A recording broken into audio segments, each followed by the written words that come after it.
Okay, for today's vocabulary, number one is project. Project means to kind of see into the future, see something clearly in the future, estimate or forecast something. But when you project something, you usually try to have a pretty clear picture of it. In business terms, when you project something, you're talking about projecting your maybe your sales growth, the next quarter. But if you were talking about, just your own personal life or something, you can say that someone who's projecting, maybe they kind of resemble something. So they kind of project that they have a very strong attitude or they're very motivated. Number two, spark, is to have a very quick and intense feeling where you, especially where you get along very well.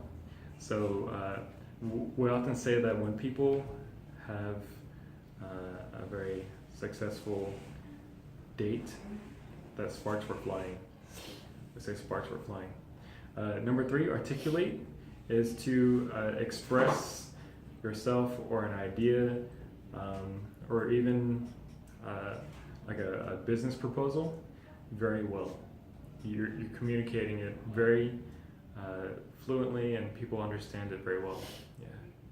So, or sometimes if you're very stressed out and angry, sometimes what happens is you cannot articulate yourself very well. You can't express yourself very well, and sometimes people will say, I don't understand what you're feeling. I need you to articulate yourself better so I can understand what your feelings are. Number four, evocative, which is basically to bring back old memories or feelings. Usually the root word is evoke.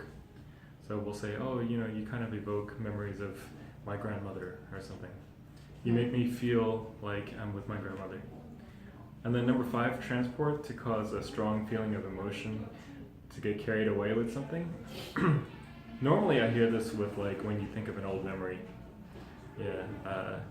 So, did you guys ever see the movie Ratatouille?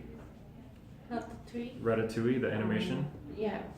The guy that's like a food critic, at the very end of the movie, he eats the ratatouille and instantly he's transported back to his childhood memories. Yeah. So that's being transported. Yeah. And that is our vocabulary.